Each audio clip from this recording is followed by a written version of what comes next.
director here, and we're honored to have you all here for Alvin's 100th celebration. I never met Alvin, but I sure have learned a lot about him through being here at the center as a director. I've heard stories about him. I've watched films that he wrote. I've read some of the books that he's written. Of course, I haven't read all of them because there are a lot of them, but I've read some of them, and I've heard people talk about him. And I think the one main thing is we keep Alvin's thoughts alive through what we can bring here. So thanks for coming. I'm very honored to have this drumming group who has come. They played a little yesterday. They're going to play a little more for you now. Their name is Wap Kwang Khin. Is that correct?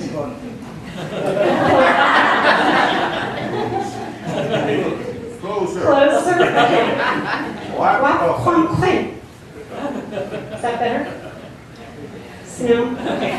Well, they came up 10 years ago, and they played up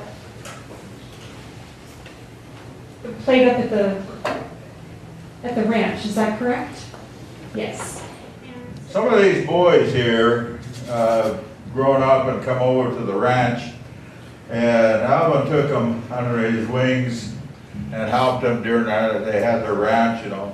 One is, you know, the cohort, Mr. Gordie and Higheagle. We won't mention any stories, but I got some hush money.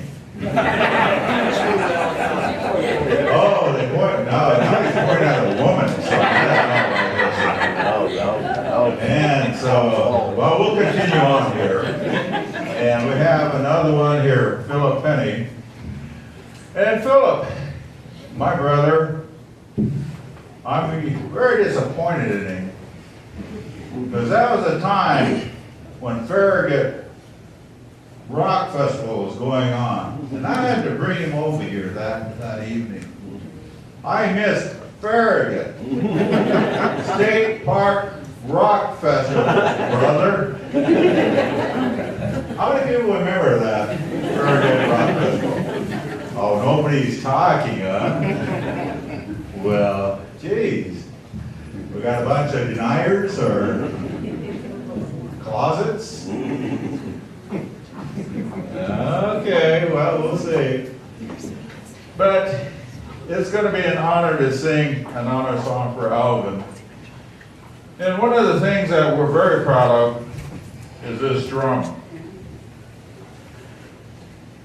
People who know of the war and what was chronicled by Alvin and working with the Nez Perce tribe know that 300 tribal members made it across the border to Canada during the War of 1877. A man who was very instrumental in putting those people up and actually saving those 300 tribal members was Sitting Bull. He put himself in jeopardy with the Canadian government by taking those 300 tribal members in. Last July, we went over to the Standing Rock Sioux Reservation, and we honored Sitting Bull. Little did we know that they were going to honor us back. And when we were done and they had their ceremony, they said, we would like a drum to come get this, a drum group. We'd like to come have them take this drum home with them. So this drum here was given to us in honor of Sitting Bull. And so we're very proud of it in this case. So at this point in time, the Hunkpapa, tribe, Sitting Bull, when we sing this song, we'll be remembering the good things that Alvin did, and we'll also remember the good thing that was done in the past. And those people, as I stated before, that have chronicled and documented and collaborated with the people who actually took part. Thank you.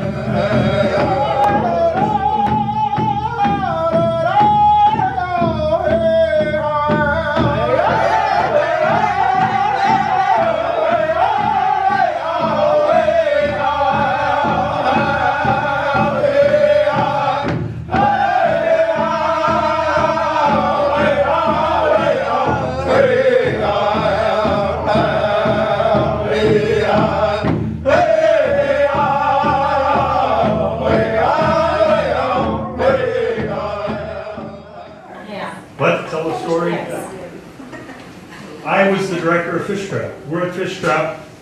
I come out there at 7 o'clock in the morning, and Rod Amberson was there. And an owl flew right down in front of my face. It was one of my last days at Fish Trap. So I went in, and Albert Andrews Red Star was there. And I said, Albert, I just had an owl fly right in front of me. What does that mean? Does it mean anything? And Albert said, my grandmother liked owls. Well, that helped. So, and then he said, owls can be good or they can have different kinds of messages. So I took that and I told that story that night. And Al ran up and he said, don't you remember Dad's memorial when the owl flew over? That was Dad checking up on you. So I don't know. I'm not wooey, but at any rate, thank you all very much. And one of the things we're here, we're celebrating, this would be, Alvin was born on May 18th, 1915. So this is his 100th year. And his children, 3 of his children are here. Diane and her husband John, Al and his wife Melissa, and Kathy Cash. Josephy, are all here. But the program is evolving, right? It's too crowded. We have an exhibit upstairs explaining Alvin's career. That exhibit was designed and put together by the wonderful Joan Matson, who is right here. To see it. I think it gives a good picture of Alvin's wife. Bobbie Connor did point out one error that we have to fix, but that's all right. But we can't all go up there, and it's much more comfortable this way. So what I would suggest is that we start. Albert Burros is here, and he has some. He is an old family friend and family member, I guess. Diane has a few words to say. I hope that Gordie Higheagle tells a story on an owl or something. But we're just going to proceed, and Bobbie's going to talk. We're going to just proceed with some short reminiscences, which I hope will give you some of the flavor of Alvin's life and his work with the Nez Perce piece of Oregon. I said, what do they do? He said, well, classes, get to meet people. I said, who else is going? He says, you're the first one. I said, well, I'll tell you what, if you ask Jimmy Murphy and if he goes, I'll go. So he went up and asked Jimmy Murphy, and Jimmy said, yeah, I'll go if Albert goes. So we came over. And so that was the group that I came over with, and Gordie was in there as well, and Freddie Major, and oh, that was the summer before. Coleman Ezekiel, that was the summer before. And Edna Pisano, and I don't know who else came over that first year. But anyhow, we were in the second group, and I came back, and finally I got at the age where I was coming over. Mom and Betty asked me to come back and to watch over the younger kids, to be like the liaison between the Indian boys, Indian girls, and the camp staff. And so that became the first time I ever drank coffee. I got up and went up to the upper house, and Betty was sitting there. She said, sit down, son, I'll give you a cup of coffee. Never had coffee before, but she drank it and kind of made a face, so she put some sugar in there and then a little bit of cream, and then it was okay. So that's when I started drinking coffee. But we would plan out the day as what was going on. And her purpose for inviting the Indian kids over was that when they got here, they noticed that there were very few Nez Perces here. And she was thinking that it would be great to bring some Nez Perce kids over here to meet the local kids so they could meet each other, understand our different cultures. Because we were quite different growing up on the reservation over in Lapway and coming over here just for Chief Joseph days. And so later on, it got to be, I was sitting down with one young resident of the county, and he says, it's neat to meet you guys. He says, I always wanted to talk to one of you, but I was too scared. He said, I only see you during Joseph days, and then there are just a lot of you all over the place. So it was good that we got to visit, and I think that we bridged a lot of gaps where people didn't know what was going on and didn't know how to approach Indians. And so it worked out very well. And I became a family friend since I was 12 and hung out with them, and eventually started calling Betty Mom. And he was always Alvin, though. When we were kids, it was, shh, Alvin's writing. That's always remember, shh, Alvin's writing. And he'd get done writing, and he'd come over and sit down and visit with us. But at that age, we really didn't have a lot to relate to him. You know, he was the big writer from back east, and we were just the little Indian kids from out on the res.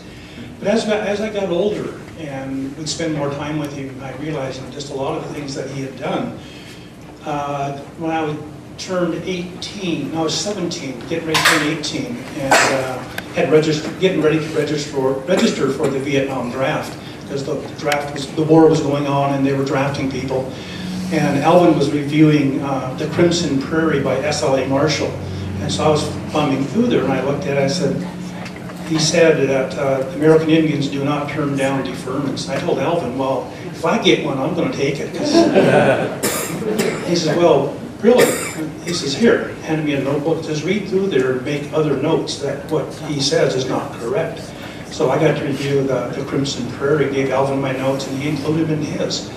And so that's, I think, my exposure to writing. And so it turned out really well. I didn't become a writer, but we became friends, and long friends. And I eventually moved back to, well, first I should say, I became a National Park Ranger after I got out of college, and then resigned from that, got on tribal council for a year and a half, and went back east to work for the Census Bureau, Department of Agriculture, and then went to Alaska for 11 years. But when I was in D.C., I was close to Alvin and Betty, so I'd go up and visit them. And for Mother's Day, I remember we got Betty a blanket, a Mother Earth blanket. And by then, as you get older, you tend to shrink. And she wasn't very tall in the beginning. But we had the blanket out, and you could just barely see her hands holding it up and keep it off the floor. But that was one of my most vivid memories of Mom. And then she passed away not much longer after that. And so I went, then I was in Alaska. And so we were getting ready for Alvin's 90th birthday, and I flew down, and we were visiting the house in Greenwich. He says, you know, Albert, he says, maybe you can help me. I said, what? He goes, well, I got a problem. I was like, what's that, Alvin? He goes, well, back when I was in Hollywood before I met Betts, he says, I was dating a starlet. And then I met Betty, and then I broke up with this other lady. But before we broke up, we decided that if we both reached 90, that we should reach out and reestablish contact. He said, but you know, I don't know what to say. I said, Alvin, you're going to be 90 years old. It's not like you're cheating on Mom. He said, well, yeah, okay, I guess you're right. He goes, would you write a letter to her? I said, well, yeah, sure, okay. So I sat down and wrote about 3 paragraphs, and I said, include a copy of your memoirs, too. He goes, oh, yeah, that's a good idea. I said, well, who do I address it to? He says, oh, Olivia de Havilland. Wow. So I was just telling Millie about when I was in Greenwich and I was visiting with Mom. We were sitting around just looking at all the things that Alvin had done. I told Mom, I said, God, he's like Forrest Gump, only a lot smarter. She said, I don't know if I go a lot smarter. But they were just wonderful people. And I think that a lot of Alvin's success came from Betty. That she was really the people person. She was the one who remembered all the names, and she'd bump Alvin and, you know, that's so-and-so. Oh, yeah, yeah. So they were just wonderful people. And as Rich said, I retired from the federal government after 31 years and came home to Lapwai and ran for council and got defeated, so I had to wait another year. And got elected, so I've been on for 2 years. And Rich said, sent me an email talking about this celebration of Alvin's life and his 100th birthday. And so the Nez Perce Tribal Council, which is the governing body for the tribe, realizing what an impact Alvin has had on the Nez Perce tribe, the chronicling of our history and this relations of the federal government with Indian tribes. We passed a resolution in recognition of that, and I'll read that. Resolution NP 15284.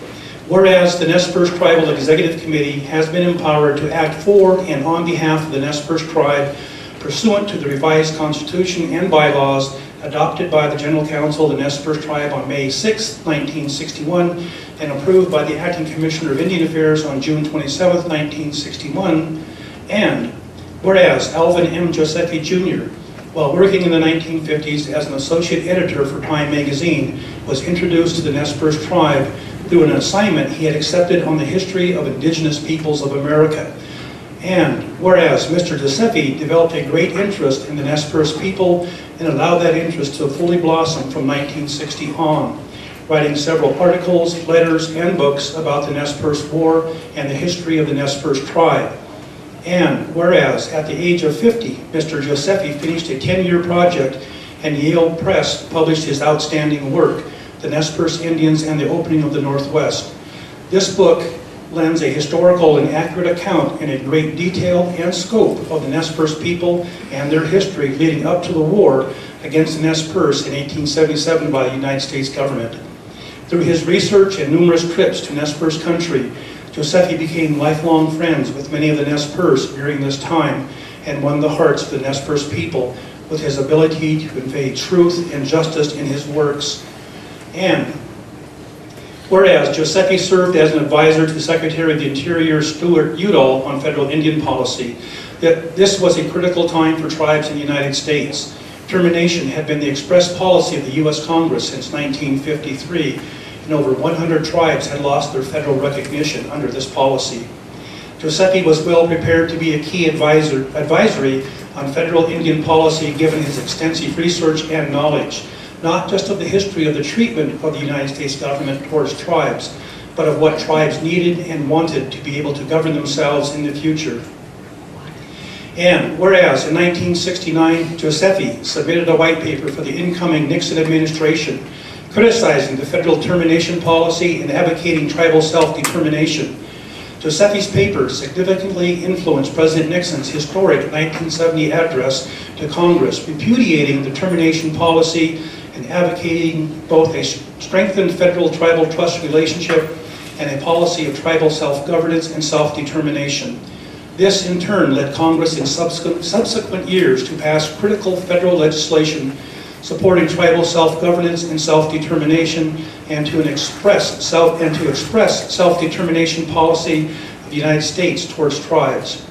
Josephy's single act, formally and publicly criticizing a 16-year federal policy that was rapidly destroying tribes, their governments, cultures, lands, and people, helped redefine the future for tribes. Today, we recognize more than 40 years of solid tribal government leadership, economic development, and proper historical justices brought to light due to the act of one man. And whereas Josephy understood and helped others to understand that tribes were sovereigns before the Europeans came, and remain so fundamentally today, he committed his life to working for and on behalf of American Indians and Alaska Natives, through writing, advocating, and serving on boards and commissions. His efforts were recognized and memorialized by the National Congress of American Indians, as well as other American Indian organizations. And whereas the Nez Perce tribe and his people view Mr. Josephy as more than a friend, he has become one of us. What he saw when he came to understand the Nez Perce tribe and its people, and tribes across the country, was a future for Indian people that still could be, but a future whose potential was being erased by policies of termination and assimilation. Through his efforts and others, that was changed to allow tribes to better govern themselves and determine their own destinies. Now, therefore, be it resolved that the Nez Perce tribe is remembering a man who stood for something on what would have been his 100th birthday. He was born in 1915 during World War I, a war that Indian people volunteered for even before they were recognized as U.S. citizens. It is significant that Josephy later understood that Indian people have volunteered for U.S. military service at higher rates than any other group in this country, because it is their land also. It is their country also. And they value courage to defend those things. Josephy served as a Marine Corps combat correspondent in World War II and saw the nature of war, of wartime courage firsthand. The courage it took for Josephy to stand up and speak and write at a crucial moment when Indian culture and identity were in perhaps their greatest danger will always be remembered. And be it finally resolved that the Nez Perce Tribal Executive Committee Chairman and Secretary are hereby authorized to sign all necessary correspondence, and that the Nez Perce Tribal Executive Committee Treasurer is hereby authorized to disperse funds accordingly. The foregoing resolution was duly adopted by the Nez Perce Tribal Executive Committee meeting in regular session May 12, 2015 in the Richard A. Halfman Council Chambers, Lapwai, Idaho. A quorum of its members being present and voting, signed Anthony Johnson, Chairman, and Mary Jane Miles, Secretary.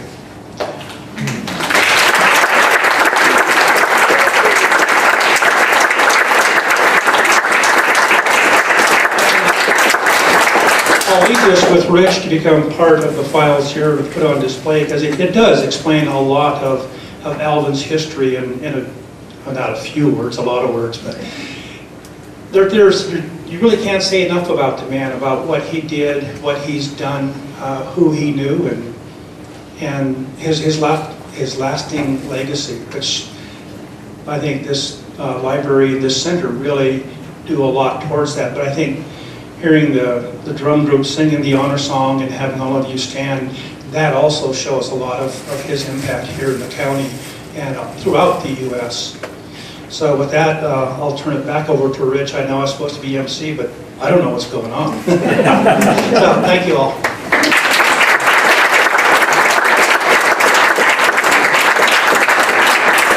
don't have any particular order, but maybe with Bobbie, why don't you go next? Bobbie Connor, who is the director of Pamuskalik, and followed Alvin a few years later as the chairman of the board of the National Museum of the American Indian.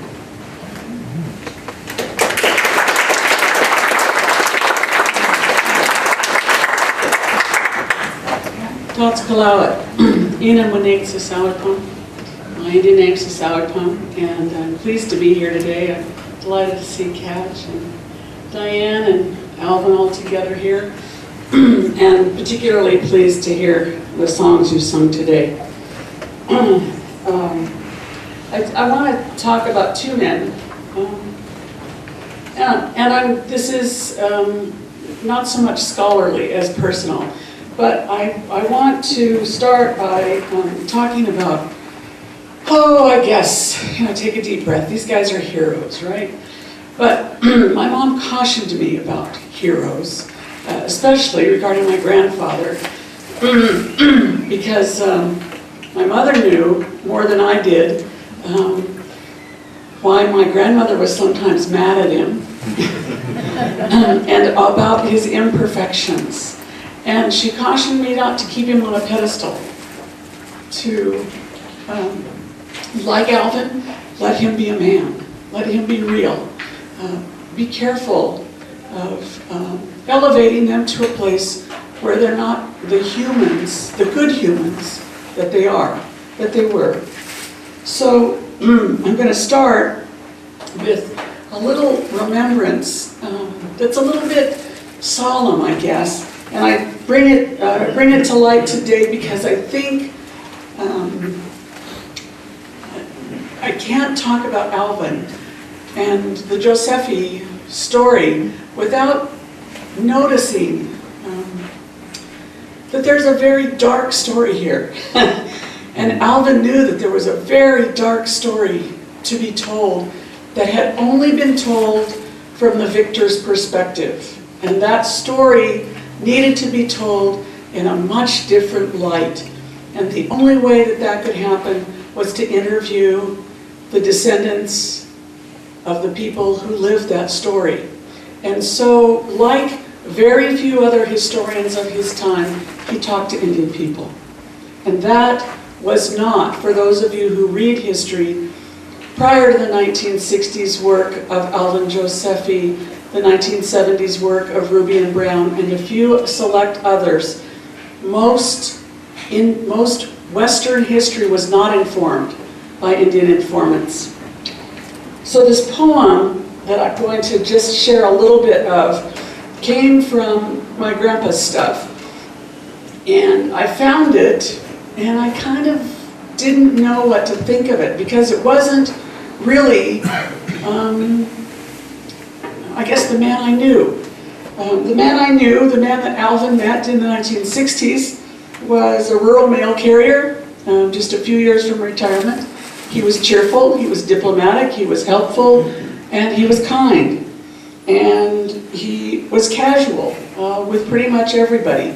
I've heard tapes of him teasing the Commissioner of Indian Affairs about being Coyote, because Coyote gets blamed for everything.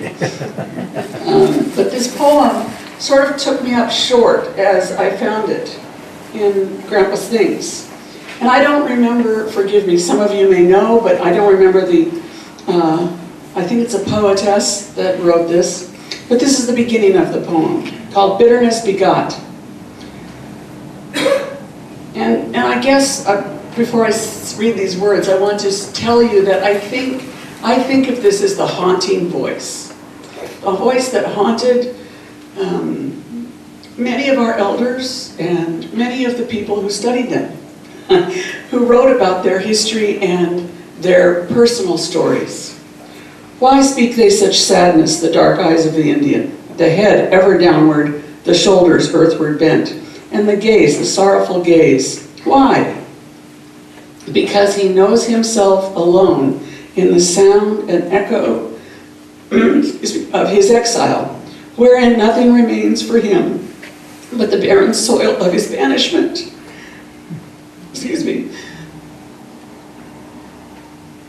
What most people who live, most people who live in the Willawas know how pretty this country is. You know how beautifully magnificent a home this is. You understand the fertile soil, you understand the clean air, you experience the clean water, and you live in a place where when you look out the door in the morning, there's no place else like it. It's unrivaled. It's magnificent. Lucky you. That's a good thing. That's a very good thing. And it's really good for you and for us that you have come to love this land. Come to cherish it the way our ancestors did. What most people don't recognize, and forgive me for being emotional, but what most people do not recognize is that for our elders, for some people who have lived a whole long life at Nez Perce and died, this was the place they were banished from. They lived in exile from this place. And I count myself among the lucky that my grandfather, his mother and his father brought him here as a child to fish. He brought his children here. My mother brought us here. We bring our children here. We're lucky. We're all lucky. Those of us from Idaho and Washington and Oregon whose families made sure we knew the trail here. But not everybody in our cultures have been able to come home to this country. Not all of them got here before they went to the other side. And I need you to know that when Alvin captured the story he captured, when he visited with elders on reservations in the 1960s to be able to tell the best story he could, he knew about that injustice. He knew about that exile. He knew about that sadness. I think he was haunted by it. He came to love this country, I think, in many ways it was a surprise because there were lots of other places he loved. But the fact that he was able to tell this story was rivaled by only one other enormously successful thing he did, and that was to encourage Indian people to write their own history. Because of Dr. Robert Ruby and because of Alvin Josephy, the Confederated Tribes of Umatilla published our own history book in 2006. Because of their work, they told us, you have to write it yourself because it's a first-person narrative when you tell it. When I tell it, it's hearsay. The rest of the world does not accept it as fact. And they were very blunt in their encouragement. Very, very candid that we had to do our own work. We had to write this ourselves. Because if we didn't, our point of view would never be heard or read because they could not do it for us. Underneath my hero, my grandpa, and my hero, Alvin Josephy, were men with big hearts and fertile minds and a real care for the past, really devoted to getting things right. Grandpa had been, at the age of 29, the secretary of the Remnants Committee here. He was here in the 26th reburial with many other descendants like him. And when I think of Alvin, I think of Grandpa's other good friends up here. Max Wilson, Bernal Hug, Gib Marlin, and many other good people of the Wallowas who spent their time showing Grandpa the back trails, the backwoods, the back rooms of Wallowa, and files and maps and letters that they had come across in their work.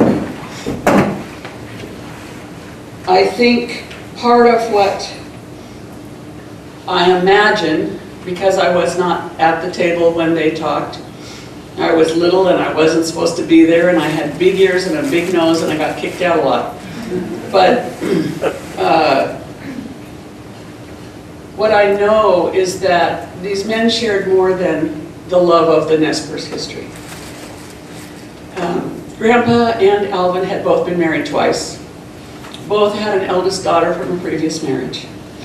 Both had women who were stalwart and were the rocks in their lives. Both were combat veterans.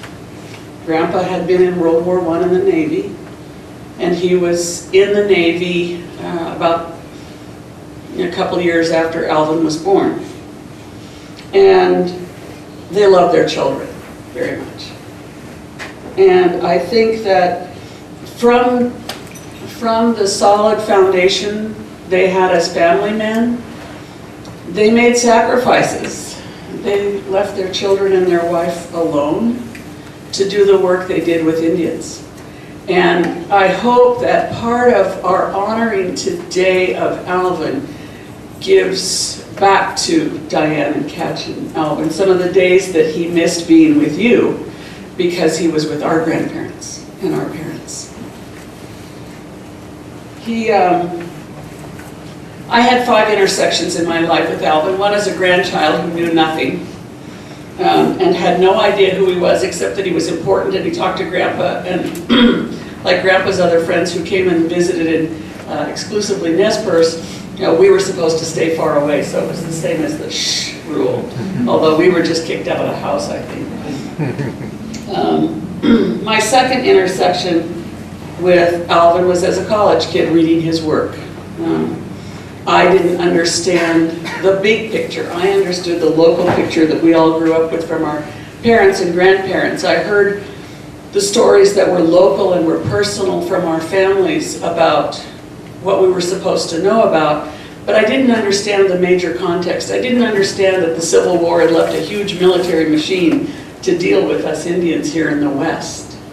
There was a lot I didn't get, but Alvin helped me understand that as a college kid reading his work. And it gave me a perspective that I needed. My third intersection with Alvin was as a museum director. I've been at Temeslik now 18 years. And he came and he gave us the greatest compliment anyone could give us. He walked through the museum with Rich and said, "It feels tribal." And he said, "I hope what we're doing in Washington will feel tribal too." And he had already stepped down as chair of the board at NMEI.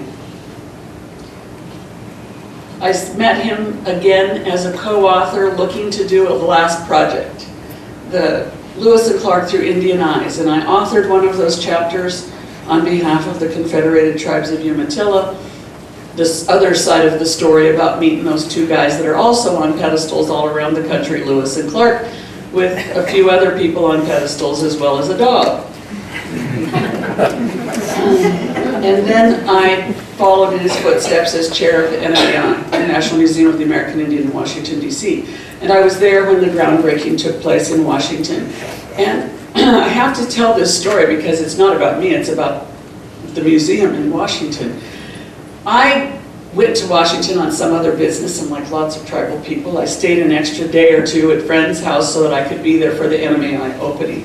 And as they went to dig the dirt in the National Mall, I stayed with my girlfriend from Oklahoma, and I was putting new elk teeth on my buckskin dress the night before, and she said, "You're gonna dress up?"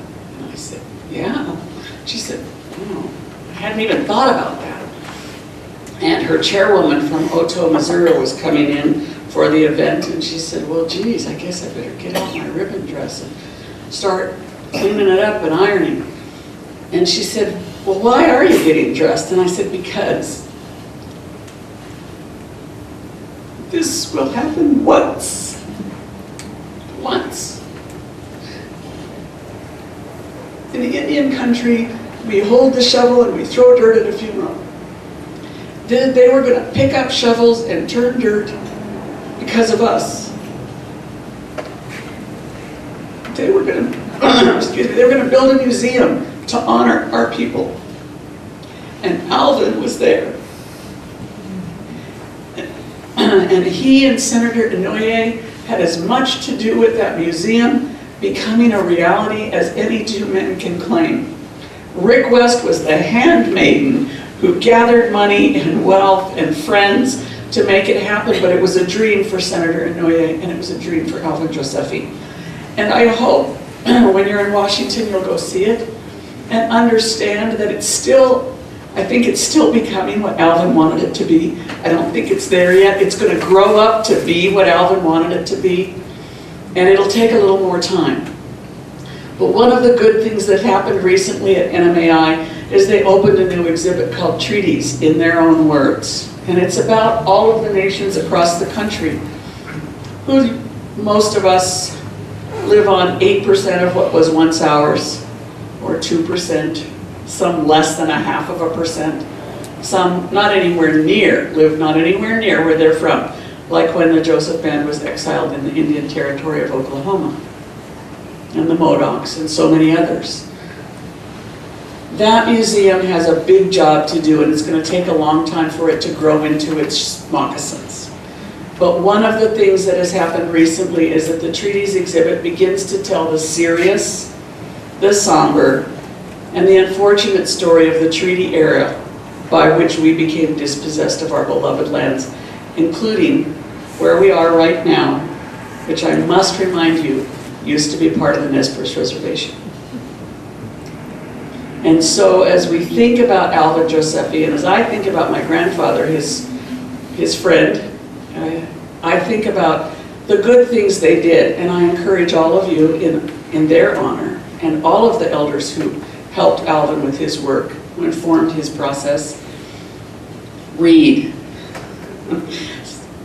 Some of these books have been in publication for more than 5 decades. That's how good they are. They've never gone out of print, some of these books. So read.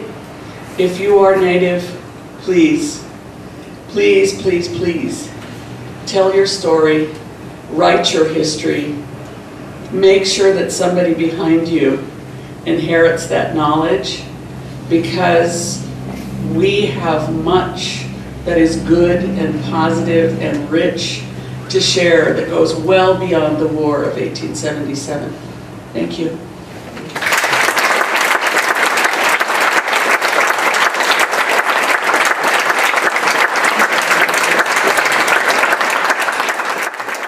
Very, very much, Bobbie.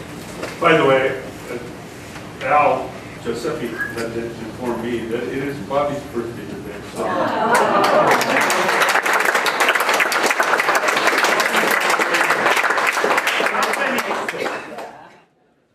Diane, do you want to speak next?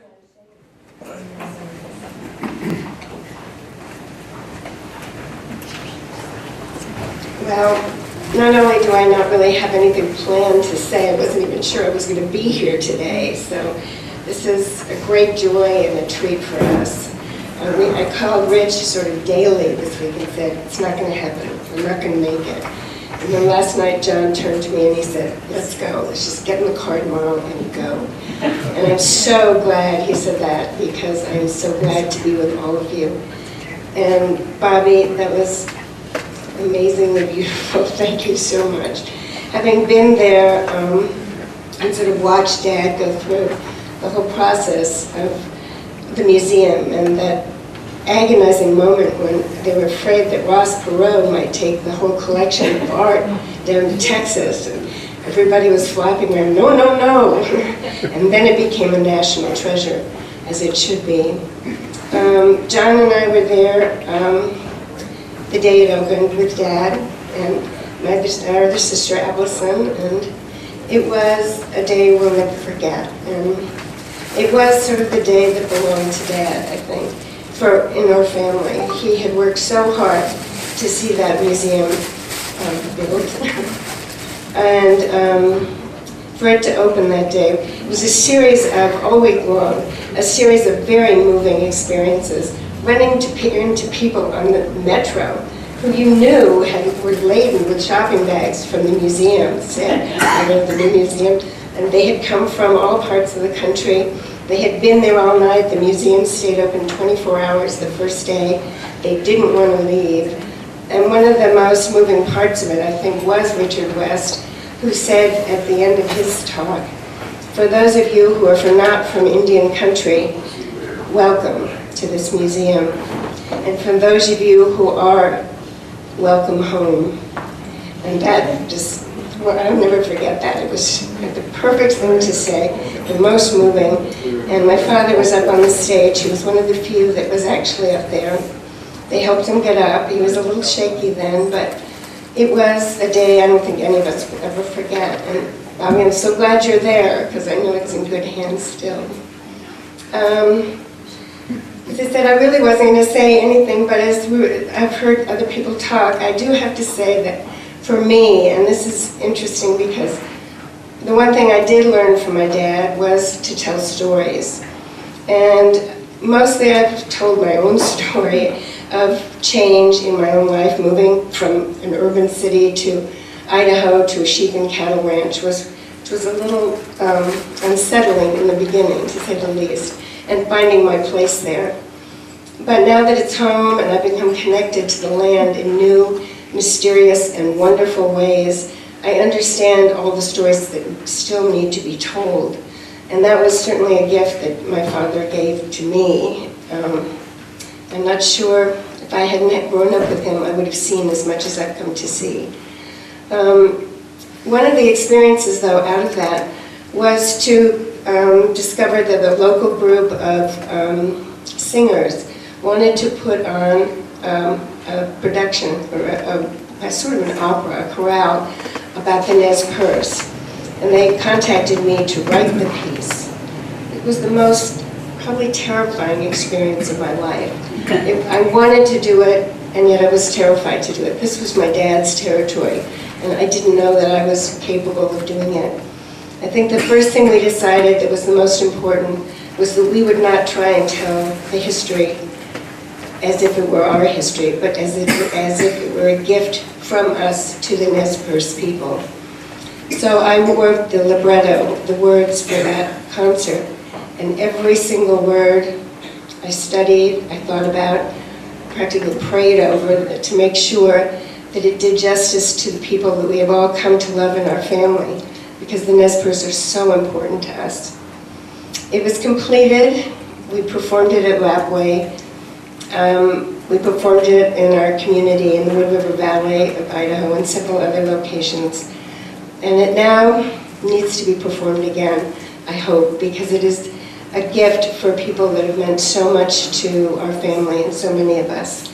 And I hope that the Nez Perce saw it that way, but it was truly a daunting task.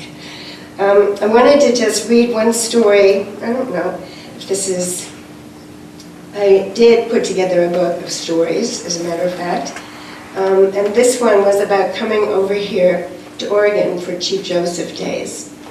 And it was, so I want to just read it, and it's what happened to us, what I saw, but I'll just leave this with you, because this is essentially what I've learned from the Nez Perce people and from my dad. This year, and this was quite a few years ago, my family came together from all parts of the country to celebrate our parents' 50th wedding anniversary. We gathered in Joseph, Oregon on our small ranch in the Wallowa Valley in July during Chief Joseph Days, a weekend of rodeos, parades, and cowboy dances. The event was the highlight of our summer when we were young. But soon after we arrived, we were reminded that others too were there to honor their elders and family memories. Chief Joseph Days is named for the famous Nez Perce Indian chief and is held here because this was the homeland of Joseph's band of Nez Perce. Each year on this weekend, the tribe returns, coming home. The Nez Perce lost this country soon after settlers began to arrive. In a bid for freedom, they defied in order to move to the Lapway Reservation near Lewiston. Instead, they began a heroic trek that took the small band of families through Idaho and Montana in an attempt to reach the Canadian border in safety. For months, they outwitted the U.S. military, who chased them across rivers and over mountain ridges, but in the end, cold, hunger, and death loss forced them to surrender. They were unaware that they were only 40 miles from the Canadian border and freedom. That is not true. They were aware of it. It was then that Chief Joseph spoke his haunting words, a part of which were, "Our chiefs are killed, the old men are all dead. It is cold and we have no blankets. The little children are freezing to death. Hear me, my chiefs, I am tired. My heart is sick and sad. From where the sun now stands, I will fight no more forever." My father, a writer and historian, brought us to this valley over 39 years ago when he was researching a book on the Nez Perce. Many of our first Western friends were from the tribe. They stayed with us over Chief Joseph weekend before the town provided space for an encampment in a downtown park. And so now my father, sister, husband, and I join them for their annual friendship meal on Saturday noon by their teepees. In the shade of the picnic arbor, we feasted on salmon and venison and listened to the elders speak in their slow, clear rhythms. They thanked the community for letting them return, for their friendship, and as one said, for the opportunity for our elders to feel well for several days. They spoke of their pride as Nez Perce and told stories from their grandparents of life in this valley long ago. And as they spoke softly, my mind traced the landscape of our ranch in Idaho, its meadows and ridges. It is the place of my family's work, our dreams, and our stories. It is home. But life on the land today is financially precarious. We struggle to stay. And I wonder, if we lost our home, could I return to our land each year with memories in my arms? Under the arbor, the Nez Perce prayed to slow drum beats and the small chime of a single bell, the only sound in the afternoon stillness. And a sadness swept over me for these people and for all of us denied the landscapes where our hearts and stories live. Thank you.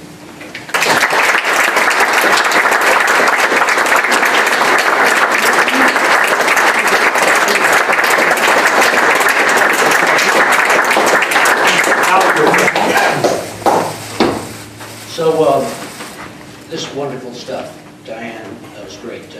And there's many of you people here knew Dad, met Dad one time or another. But there are probably lots of things that you don't know about Dad, especially if you've met him here in Wallowa County at that point in his life. There was a lot of life that he lived, influences on him that happened long before he came here. So I'm not going to stand up here and tell stories about my brother down here or my brother over there. Instead, I'm going to tell you a few things about my impressions of my father, okay?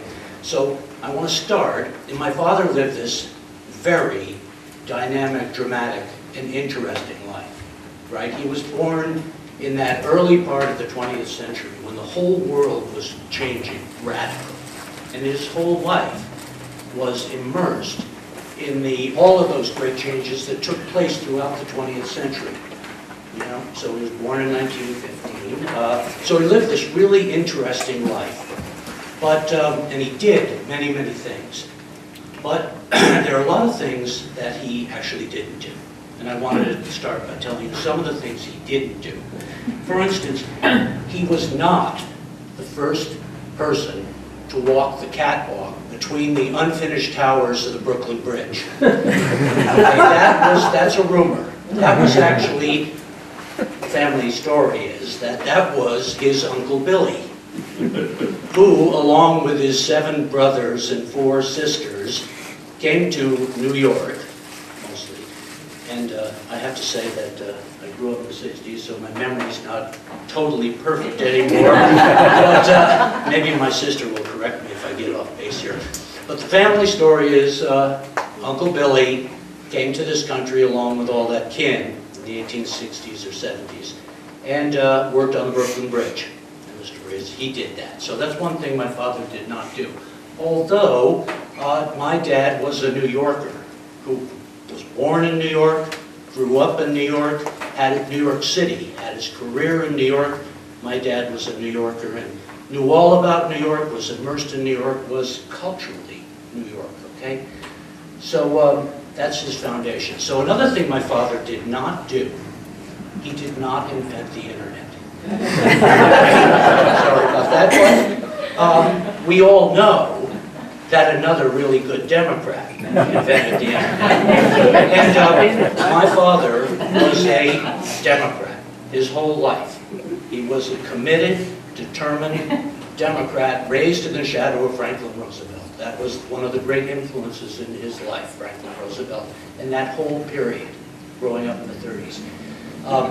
And in fact, I think he ran for Congress as a Democrat in a very Republican neighborhood twice. As kids, we were all very happy that he didn't succeed. Okay, so that's another thing that he did not do. And he also, another thing he did not do is he did not sign the Declaration of Independence. Although, again, my father's whole life, I mean, he talked to me so many times about the Constitution. And my dad, whole life, everything he thought about, all of his ideals, were informed by the Bill of Rights and the Constitution. He knew that stuff and he lived it. And it informed his interest in Native people, in downtrodden people around the world, people he met as a newspaper reporter. Those principles were the most important things to him.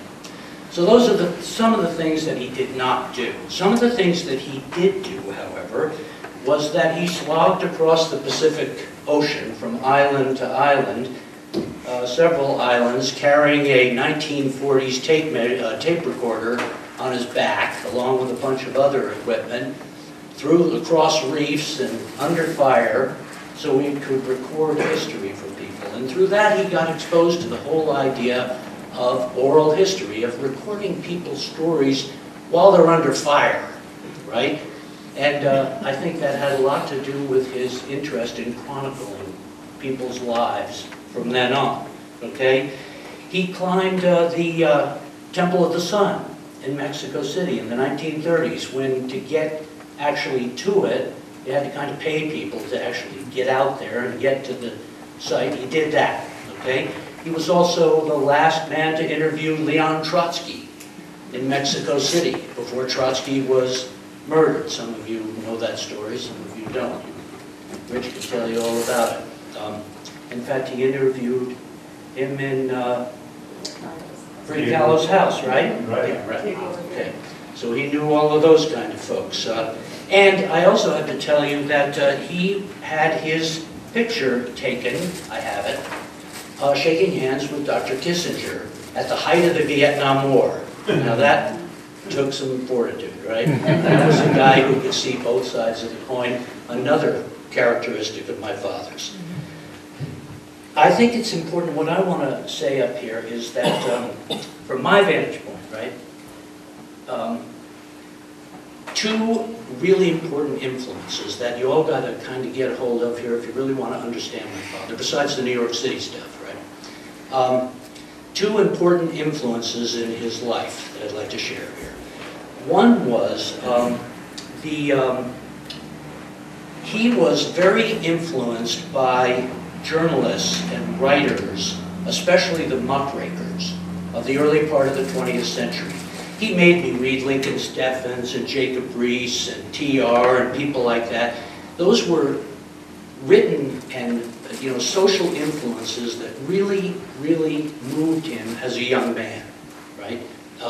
And those stories about downtrodden people and the way that journalists could bring that stuff to life.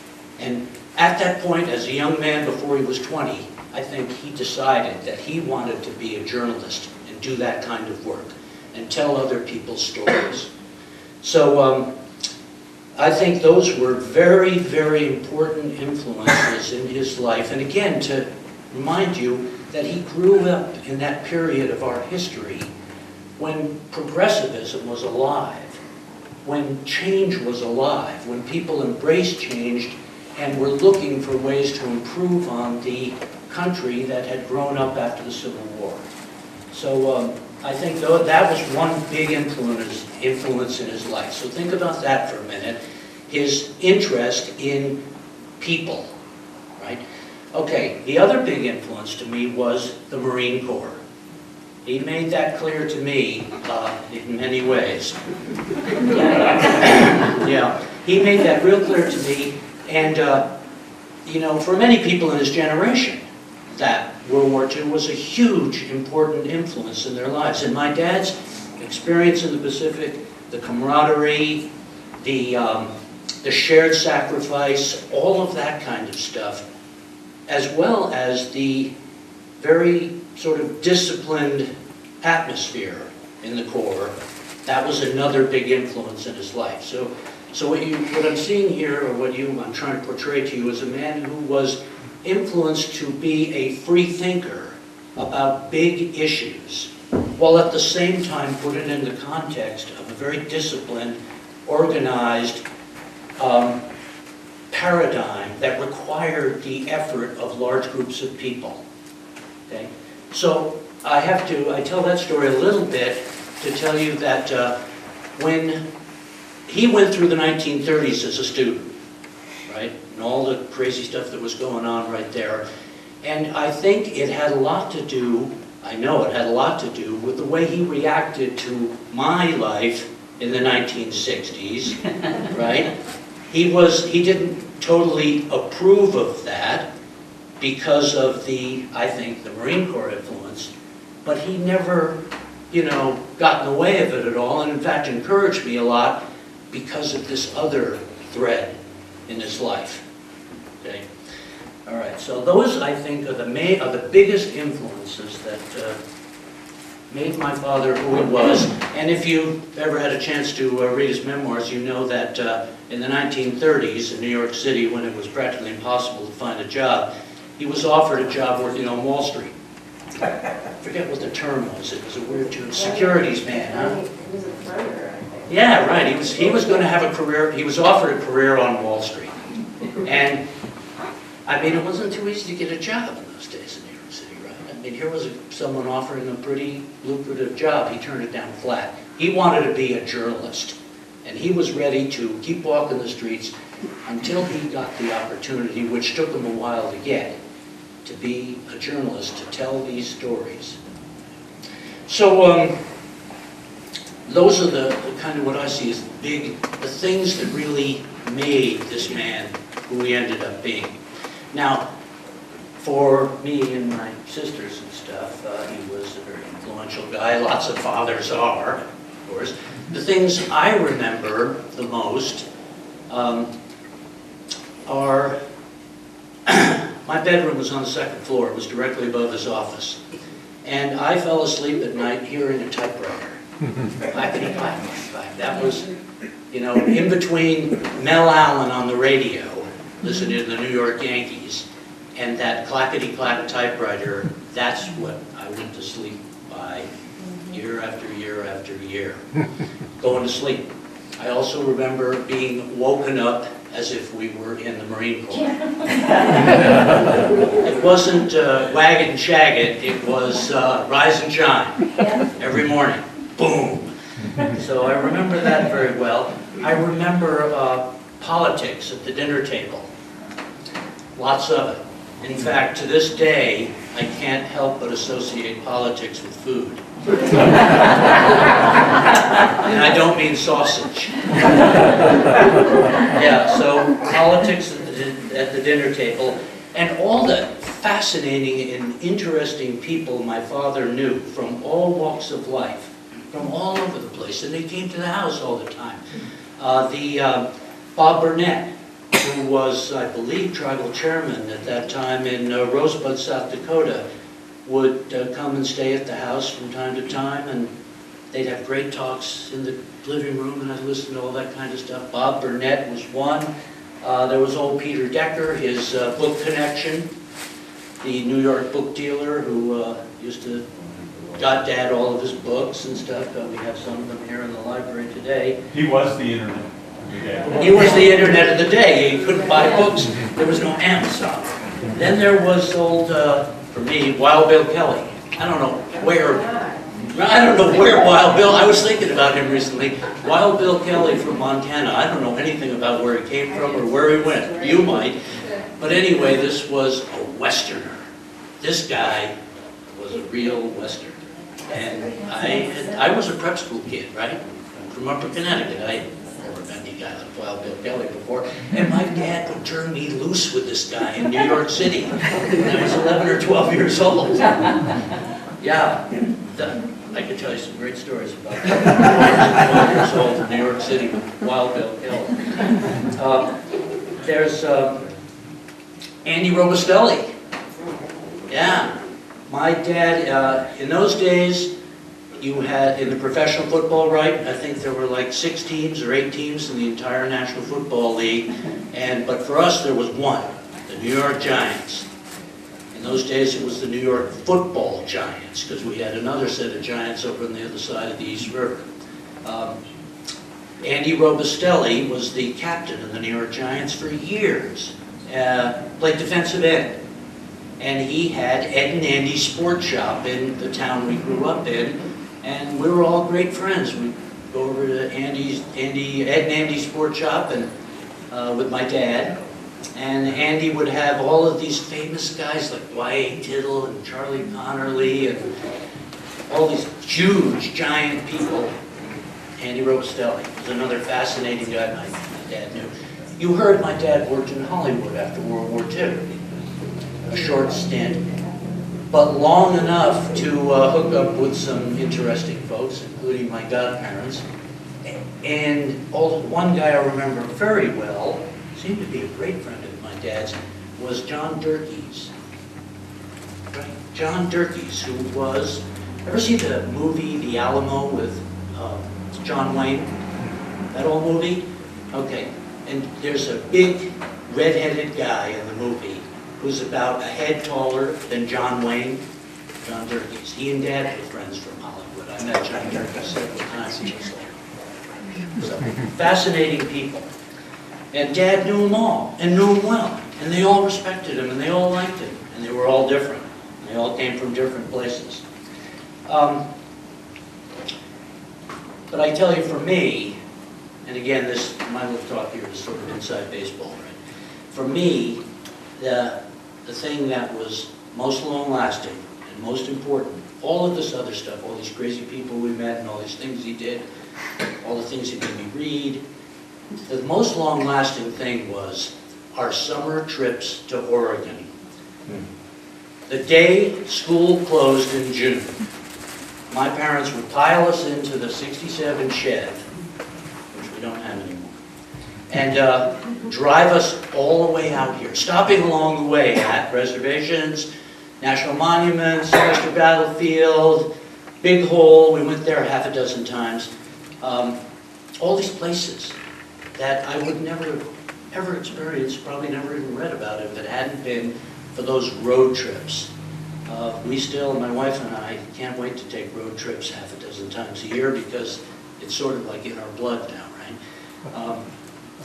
Yeah, these long road trips, we'd come all the way out, stop at different places, we'd come to here, be here through the summer, and then drive back just in time to pick up some school duds and go back to school. And then I would pine in Connecticut, for 9 months until we could turn around and come back out to Lapway, Idaho, and places like that to get back out here to the west. And so I tell you how influential all that was on me. The day after I graduated from that prep school in Upper Connecticut, I was on my way out west, and I haven't looked back there since. And that was before there was an internet. So that's my personal story, not my father. But I want to say just a couple more things more globally about him. I'm not a historian, I'm not a writer, but I certainly read a lot of history and stay engaged in it. My work keeps me engaged with that stuff, as well as my own interests, personal interests, and so on and so forth. I think that my dad's greatest contribution to his academic field was a whole different way of understanding and viewing history. And I think it was very informed by his experience with progressivism about all kinds of people, including people who had gotten a bum deal along the way, that thing, as well as his experiences working in different parts of the country and different parts of the world. I think what Dad and other historians of his generation did, before then, my perception of academic history was that it was all about dates and facts and events. You know, when something was signed, when a battle was fought, and the great man theory of history, which really dominated academic history for 100 years. All of you who were my age anyway had a history textbook in school that looked just like this. It left out a lot of stuff about people and focused on these dates, right? And it was Dad's generation, by kind of looking under the hood at the people involved in those events that you never heard about before, that has broadened and totally changed the way historians write today. Young historians today, many of whom I know and am exposed to a lot, are writing now what we call environmental history. History that is more informed by the people who lived in the events, their effect on the environment, their effect on populations of people, a much broader view of history than existed really before my dad's generation. I really feel like his generation sort of opened up our understanding of history in ways that really hadn't been practiced before, which has allowed us in our own times to learn to look and be more inclusive about other people, about other events, and about other influences. So to me, that's the great contribution, I think, that Dad and others of his generation have made to the way that we understand the world that we live in.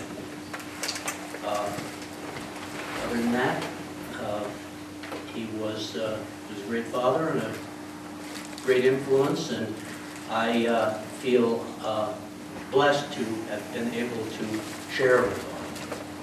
So anyway, thanks a lot, and thank you so much for coming.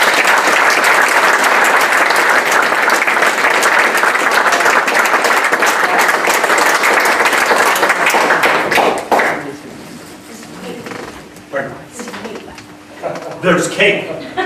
Okay, Gordie's gonna say, while Gordie's climbing the stairs, if you'll notice in the memoir, there's a picture of a bunch of people in Hollywood after the war. And Herb Chase's daughter was here. Herb was his buddy, Ann Chase. And she said, you know, look at that group of people. So the book's in there, you can find the group. And she said, they worked hard, they played hard, and they stayed out late. And but they all came back from the war. They beat the Japs and they beat the Germans, and they could do it all here. And they thought, you know, they really thought. So I think what Al's talking about, that sense of justice and all of that, when he found the Nez Perce story, he said, and he says that in the book, here is the great American epic. There we go. And here's one of the epics and the drummers.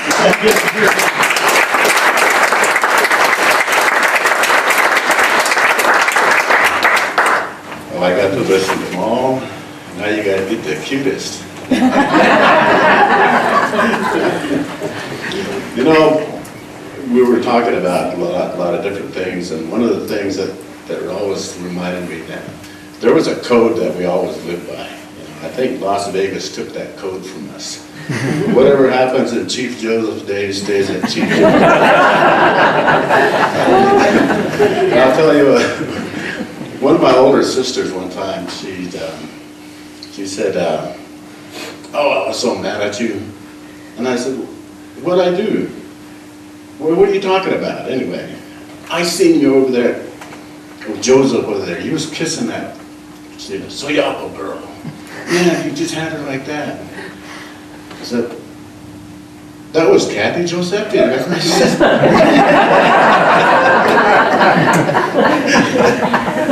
She didn't know that, but anyway. I tried to believe that she's going to tell my wife. But, and I told her about our code, but she, nah, she didn't go for it. You know, we're celebrating 100 years. For me and Albert, it's probably 50 to 52 years that we're celebrating being part of this family.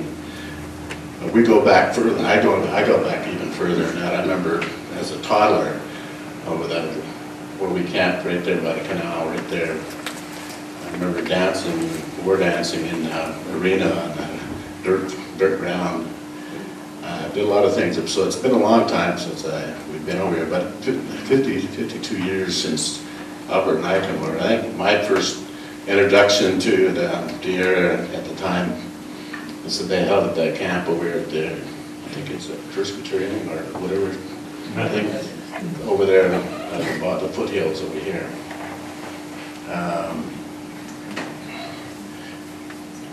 I never did know Betty's name. I just called her Mrs. J. That's all I knew her by. But you guys' dad, of course, I got to know him a little bit because some of the stories I used to tell kind of got to us, got to me. I know it had some influence on me, and I'll tell you why I did. And it's still kind of that way. It's kind of, to me, I'm a little bit taken back by it. Is that there's in our school systems back at home, you don't have a lot of history about the Nez Perce people and what happened and anything, because I don't think they want to bring it all up. They don't want us to teach it in our school system. We had after the community had an uproar, they did provide us at school a class on American Indian history. And it was from all over the other place that we never even heard of them before.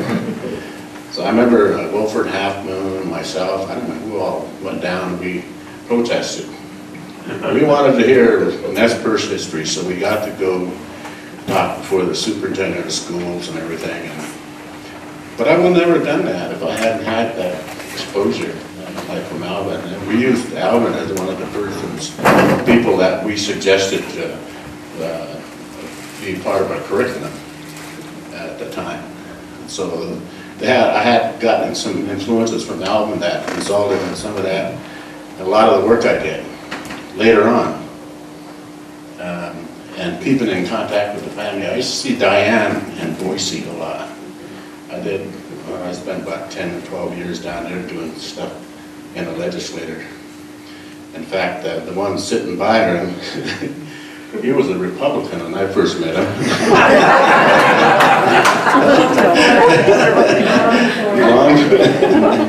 I guess he heard Diane was coming to town, and so he switched. That's how he got the deal sealed. Some of the things that, you know, that really had some direct influence on me, and how that resulted me to point me in a direction to get involved with our drum group and the culture more and more. And it was, back then we didn't know nothing about wars or anything like that. I remember the family invited a Vietnam veteran to stay up at the ranch up there.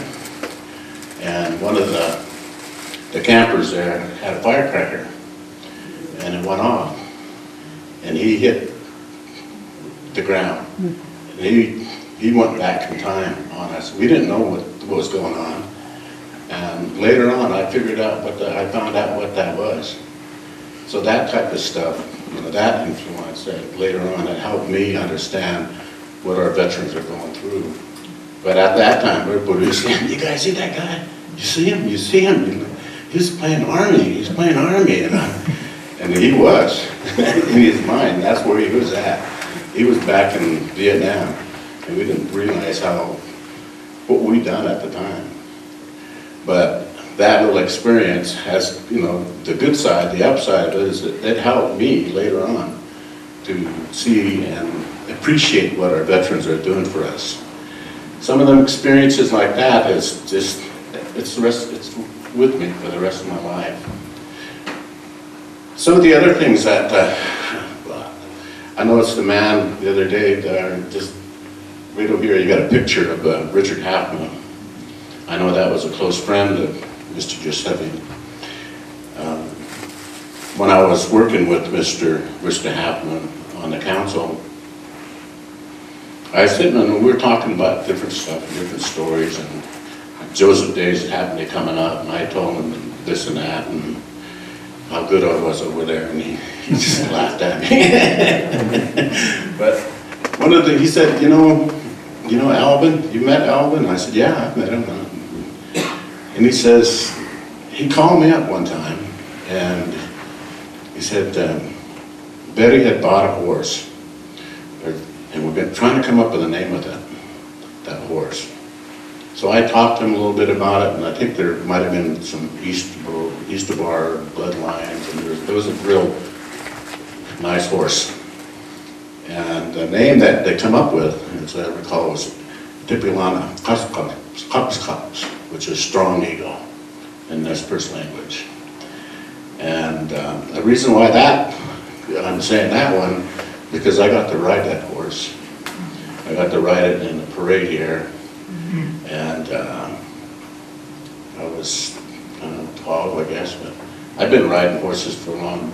I don't think Betty knew that, but my brother and the older brother had horses, and I was on horses for a long time.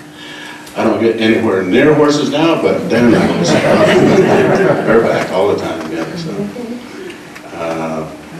and I rode Tipilana Kapskaps to the parade, and that was, I think, the first little parade or public thing, and with a lot of people and moving.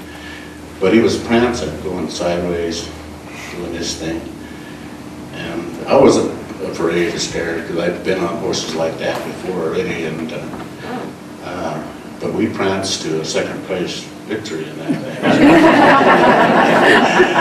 But that was an experience for me that I think back that the horse and the bloodlines that go so deep into our history also. And I didn't realize it until later in the years that what I was on, the horse that I was on, and how far back its bloodline went into, or how deep into our history. I agree with what said Bobbie was saying about the discussions that he's had with the elders. Right now, I'm involved with preschool, 3-year-olds and 4-year-olds, and I have been for the past 10 years. And I've been a real strong advocate of providing history, culture, and language, and these were I used a lot of resources, and the ones that I got are Mr. Josephy's work. I got books, other books that some of the other works that are done. I've just been collecting and looking here and there, reading and reading. Try to come up with the best way to approach the free and that kind of things. But I realized then that a lot of these elders that I have actually got to know at one time or another, most of them, majority of them, that they have been involved with Mr. Josephy. And I remember things that they told me. Back then when they told you, they used to tell you, you used to get it on a hind end, and, but they were telling you something. And I learned from it too. But we don't do them types of things anymore, but that kind of thing. So we get hauled in when we do that now. I'm so, because this area south has been so close to me and my family. And when Alvin and I say brothers and sisters, that's what it is. That's what it is.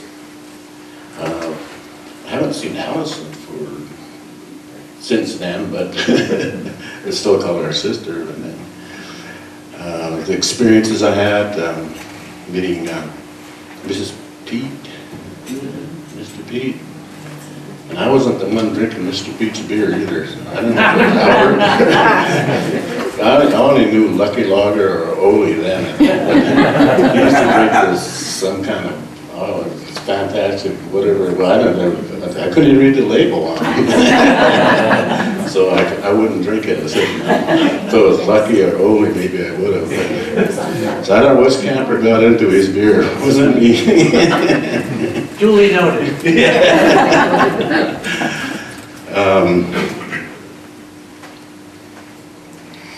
The influence, the influences that we were talking about, and how they're going to keep going and be provided to continue and continue. They're going to continue, and we're all going to be gone. I don't have any doubt in that. The stuff that we've all talked about today, it's going to keep going. Because we've seen it, what we've learned, like what Mike and I and our boys have learned, we've learned from people that have been gone for a long, long, long time. But it's still going. And it's going to be the same way. I want to thank you all for this opportunity, and I want to thank you all for attending. And I am the cutest.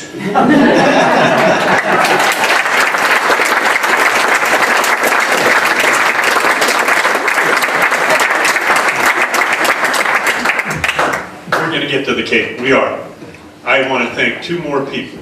One is Alvin Josephy who could not be with us, but has made a very generous, significant donation to the center.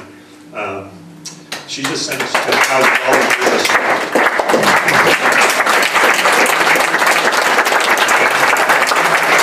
I'm hoping that she will be here this summer. This summer at Fishcraft, we're going to be honoring Alvin again.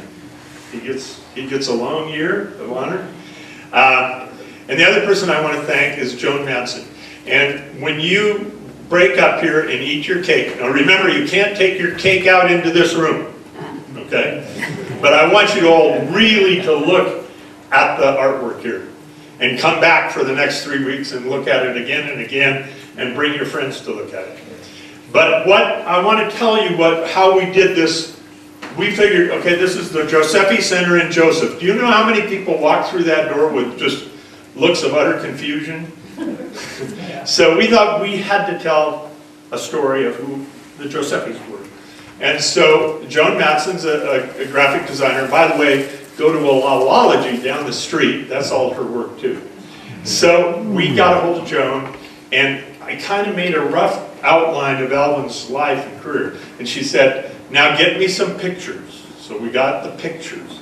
And we had, fortunately, we had an intern for a couple months this winter who really helped us, because he could find things that we couldn't find, because he knew how to make that Apple computer do magic that I couldn't do. In fact, he found the magazine from 1937 where Alvin interviews President Cardenas of Mexico. And if you want to see that, it's also, we have his interview with Trotsky upstairs too, through that intern. So anyway, then she comes back with a couple drafts, and then she said, okay, Rich, you write 25 words here, 41 words here. It wasn't quite that bad, but it was like, you know, and then fitting it all together, and then the images that she put together, and the books that are there, and also Bob Webb, our soundmeister here, why don't we say in about 15 or 20 minutes, we're going to play the report from Guam. Alvin recorded for over an hour the whole from ship-to-shore landing, the only recording of a ship-to-shore landing in the Pacific in World War II. It was over an hour. It was sanitized. He played a little bit of it for us at Fish Trap one time. I can tell you this, there were 36 men that got out of the half track and started walking the last half mile to shore, and 22 of them were hit on the way in. Alvin had a microphone covered with a condom and a 40-foot cord going to the half track where the recorder was in the belly of it. Okay? That was sanitized and played over over all the radio networks in America, 15 minutes of it. And we're going to have that playing up here in about 15 or 20 minutes. So grab a hold of Joan if you want to ask how she put all that together. And look at that and eat some cake. And thank you, Cheryl, for everything you do in this place. Yes? Isn't there a book coming out, too, that we should Pardon? know about? Isn't there a book we should know about? A book. What? I mean, you think he's stuck. Yeah, okay. Okay. More So I thought Alvin left me a few books. What Alvin left me was work. He said, you know, I did so much, and so you got to keep going here. So one of his oldest, bestest friends was a guy named Mark Jaffe, Mark Jaffe is now 93 and sharp as a tack, who was once the head editor of Bantam Books. He made Louis L'Amour a millionaire, but that's another story. But Mark Jaffe and I decided 2 years ago that we would do a Josephy reader and take some of his best stuff and put it together. And working with his editor at Knopf, it became not just a Josephy anthology, but a Josephy reader aimed at people as an introduction to Indian studies. And we broke it into 3 main sections, which you've heard about tonight, most of which. The first one is called Putting Indians Back into American History. As far as Alvin was concerned, Indians were always a sideshow in the textbooks. That's what you were saying, right? It wasn't an integral part of things.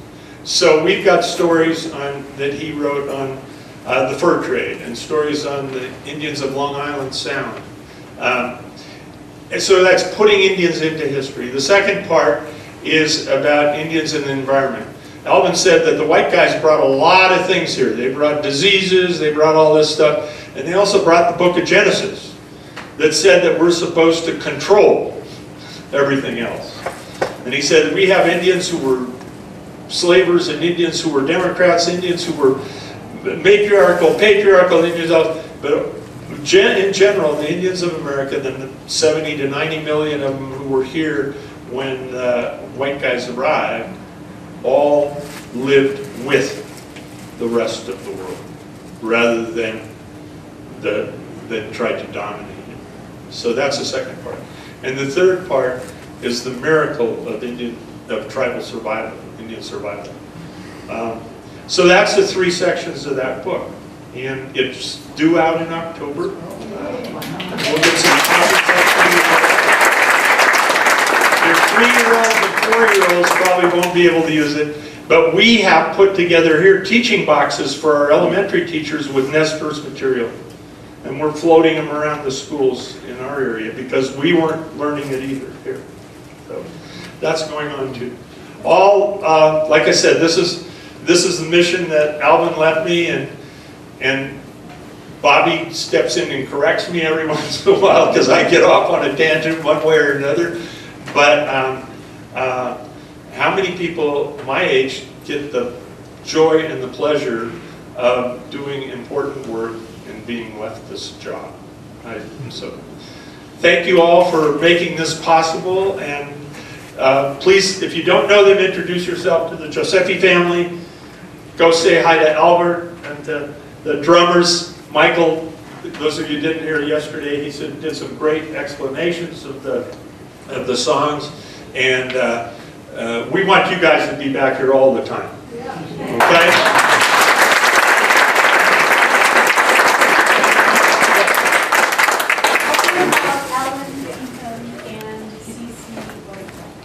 Oh yes, is Alan here? He was here. Alan Pinkham Jr. is our first Indian artist in residence. We hope to have Indian artists in residence every year at this center. He'll be here for 2 weeks. He's doing a beading workshop next week, Tuesday, Wednesday, and Thursday.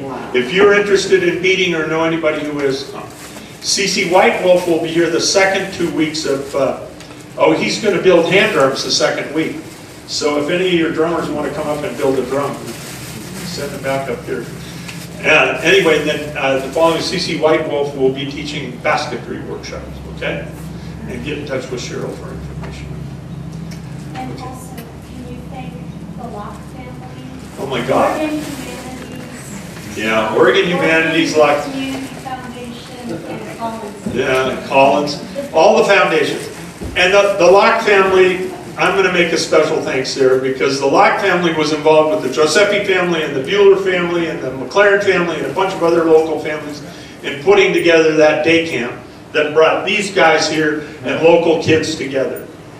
And Barney Locke is a retired 747 pilot, and he's kind of managing he came in last year when we did Remembering World War II. His father was also an Ewok. I made it, that's why I didn't even take a Zonic today. Anyway, so he came in with Gardner's medals and all his stuff and his flags, and at the end of us, he wrote us a $20,000 check and said, please keep Indians involved. I kind of set it up. Going back a step, Alvin is working, when the war breaks out, Alvin is a radio newsman at WOR in New York City. He's news director at Pearl Harbor. Shortly after that, he goes to Washington, D.C. and goes to work for Archibald McLeish in the War Propaganda Department. I think his job there, I'm not totally sure, but I think, Al, where'd you go? Doggone it. I think his job there was kind of negotiating radio time for the president, and that kind of stuff. He was in on that, but it was the War Propaganda Department. But the war's going on, and he's been a staunch, like Al said, he became a New Deal Democrat and a staunch anti-fascist in the early 30s. And so he had no use for the Nazis. And no use, and really it was more the European situation. But there was this guy, General Denig, D-E-N-I-G. And General Denig was the public affairs guy for the Marine Corps. And General Denig wanted to make sure that the Marine story got out. So he went out and hired journalists, artists, and photographers. And sent them through boot camp, and they came out of boot camp a sergeant, okay? And they went right to the foxholes. Geez, you guys should have been here, you could have filled in that. So, this is setting the stage. So, he's in Washington, D.C. He's enlisted now, and he's one of Denig's, it's later called Denig's demons. Denig says that there's a guy over at the Smithsonian that wants to collect songs of the war. And he collected all the songs from the First World War. And General Denig says, calls Alvin in and says, I don't give a damn about the songs, I want the sounds of war. So he spent 4 weeks or 6 weeks at the Smithsonian learning how to operate recording equipment. What we're not quite sure of, Diane, is whether it was a wire recorder. Some of it looks like, because we've got some of this stuff from the Library of Congress, and at least it's saved on 35 millimeter film, on the sound strip on film.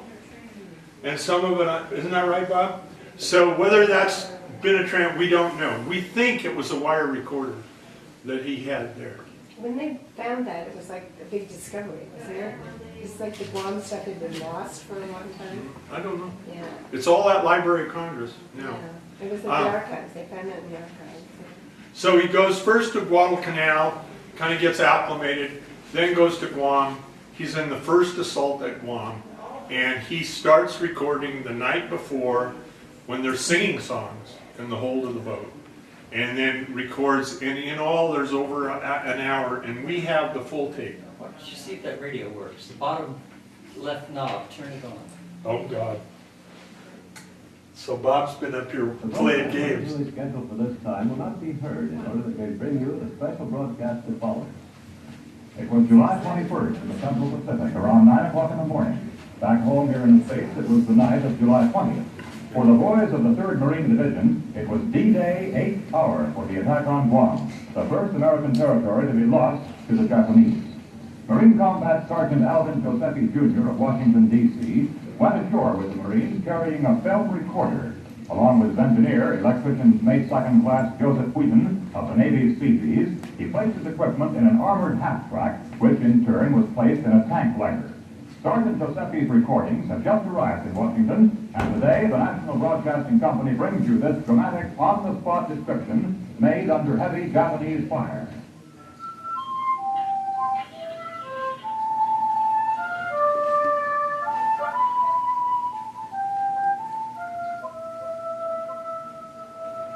We're speaking to you from the home of a Navy transport, several miles off Guam in the Western Pacific.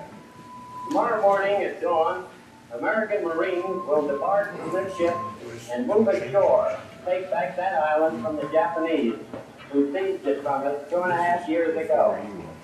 Tonight, on the eve of this new invasion, we've taken you into the living quarters of some of the Marines who will storm the Guam beaches tomorrow.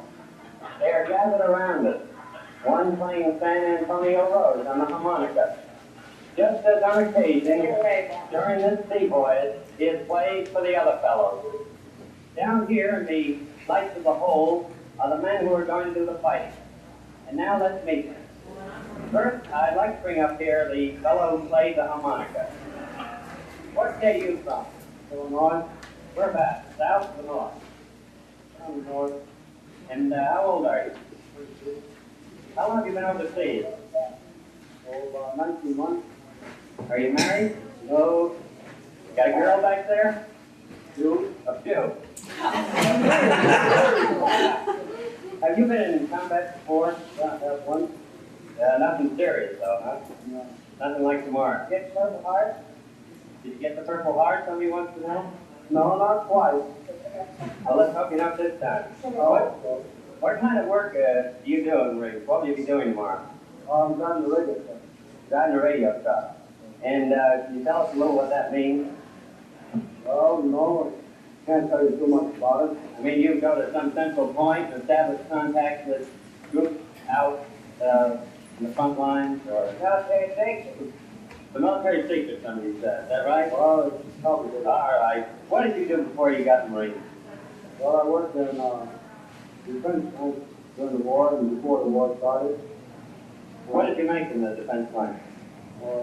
Not bad at all, yeah. Well, I didn't make much. Well, I mean, with the planes, or? No, it was radio parts. Radio parts, I see. And what do you want to do after the war? Well, I don't know. I've never thought about it. You want to get married? That has none of my money. That has none of your money either. What are you thinking about? That's the job you gotta do tomorrow?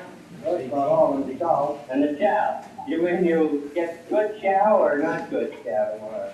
Well, that all depends. You mean to say you're worried about the rations? Is that it, or? Well, the rations I've had in the last campaign weren't too good. You got enough with you this time? Yeah, I hope so. A lot of chocolate bars? D-rations? Yeah, I made off with it. All right. Thanks a lot. Now let's get someone else. Here's the noisy guy you heard in the background. Come on down here. Hey, no, Joe.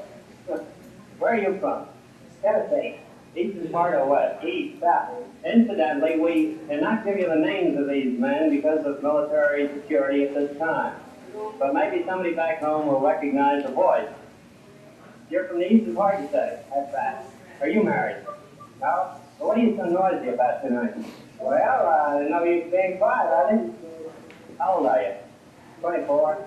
And how long have you been overseas? Well, let's see. About 17 months. Long enough, isn't it? Well, it's pretty long. There are a lot of guys who've been here longer and wouldn't agree with you about that long enough. You've been taking care of laundry on here. Are your prices pretty low, do you think? Well, I think they're reasonable, but some people don't care. But I think they're lucky they didn't get up for Cold War. Well, now, I gave you some of my clothes and they came back starched. I know. That's the first time I've had any starched clothes overseas. Well, you know, there's just a little political pull there, you know. Sergeant Josephy's next words describe how he jumped out of the haversack onto a coral reef.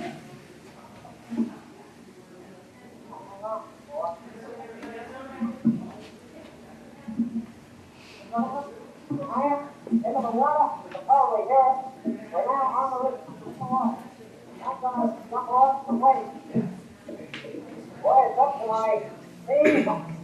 If my pistol got wet, I don't know. It's pretty high. I'm moving away from the half-back now. The man in motion, they go to the whole forward. The surface of the tower is high level. Although it's bumpy, but it's not a leak, not jagged, not full of foam. There's a lot of something growing underneath. The half-back's moving very slowly. About a half a mile to the lead. The men are all spread out. They look pretty good. It's a swell picture of this marine. Boys, you know, your own hometown. There's a lot of fire around it. We're having a little bit of fire sticking up. We're walking over it. Have to be cautious about traps, underwater obstruction. Men are all ahead. Around it. Hey, just keep your eye on me. Close down. Hey, you're going to have to here. Go, here, my friend. All right, let your hair down. We're still going. The water's picking up above water now. These kind of spread out, I can say, about 75 yards in front. So about 90 or 100 yards from width to along the way, from side to side. Quite a job moving the legs through this stuff. Get very tired. Can't look too fast. Stumbling. It's pretty rough. Like you said, it's about 2.5 feet deep. So I lose my breath. Boy, there's a headache coming. Come on back here. You don't want to leave me all alone. I'm going to carry the carbine rifle. Swing arms. The rifle fire filling them on it now. Going to take me over. And there are birds coming through the water now. I've never seen them. See, I'm just landing right next to the guy.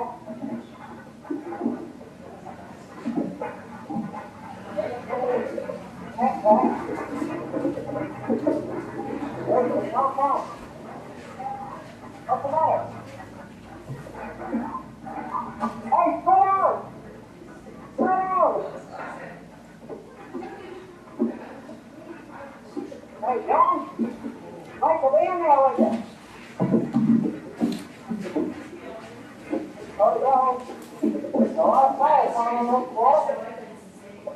I see you. It's a wet, the amazing you can't see it. Anyone in the big shed will see a Marine running around through the cookhouse. Boy, you got a car here.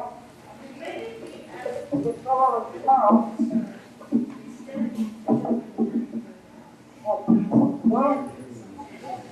Well, huh? All the help I can do. Go. Huh? All right, cut it off, and I'll find you anyway.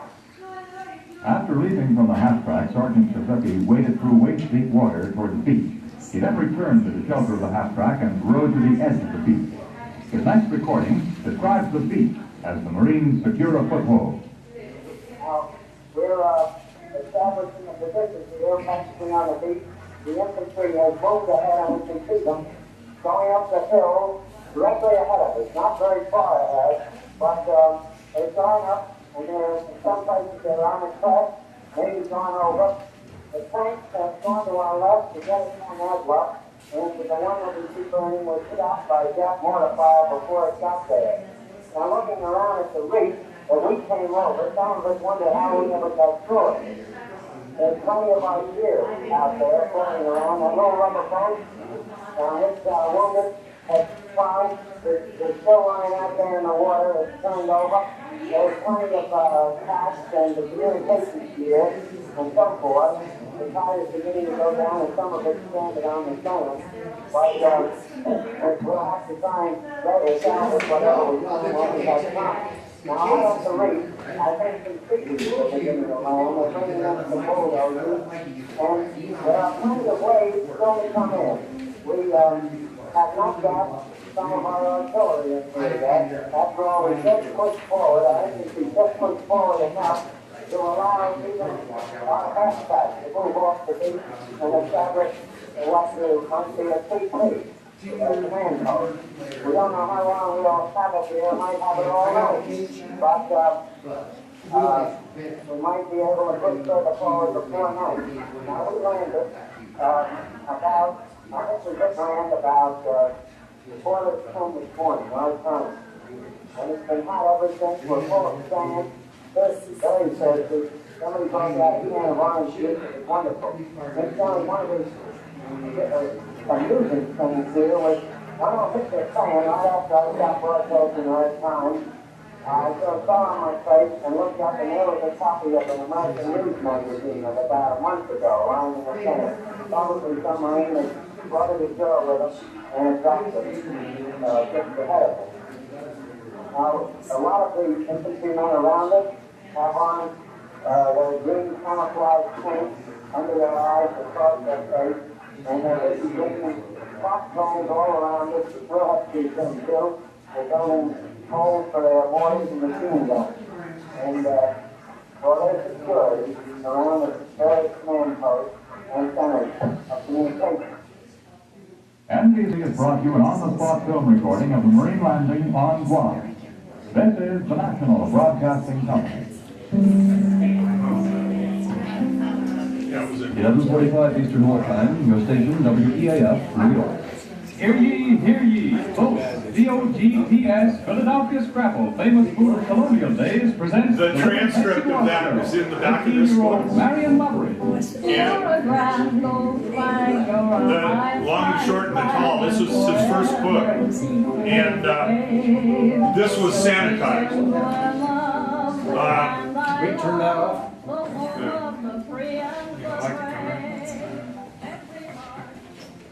Let's see, where you can hear the machine gun fire coming in at us from the Japs in the hills. This is quite a moment. Boys are moving along. There's been water up to their necks. Some of them have fallen full in and wet everything, and now they're waiting by going way down to their necks. That is to keep themselves underwater. There's heavy fire following us. We have paused a second. Now we go ahead again. Haven't seen any of the men fire yet. Now behind us I can see another half track moving through the water, and whoa, our trailer just went over with an awful lot of stuff. The trailer went over. Oh, one boy's been hit. One boy's hurt now. They're putting him in the rubber boat. 4 men are putting him in the rubber boat. I don't know who he is. I can't see him, but he has been hurt. He's lying on his side. Hold it. What another boy's hit. Another boy's just been hit. I think he's been killed. Our officer is yelling to get him. No, he's all right. He's climbed into the rubber boat. I guess he's all right. There's a lot of fire around us. We're almost ashore. I'd say 100 feet or a little more. There are 2 Marines now in our rubber boat. Whoa, one of the boys is giving us, one of those who were hurt, a sulfa pill. He doesn't seem to. Anyway, a lot of people are getting hit, and this is the entire recording. So what was played for the American public was a you know, a little censored version.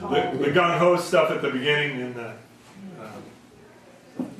but this is an extremely good read. Yeah, listening to the tape, you can't tell there's combat going on. Yeah. Because it's scrubbed out. The combat is scrubbed out of the recording. Well, those pops, a lot of those pops were fired. Yeah. Well, I know, but you know, if you know what you're listening to, then you recognize it. Yeah. But how could a casual observer not think that's just the tracks of the half track?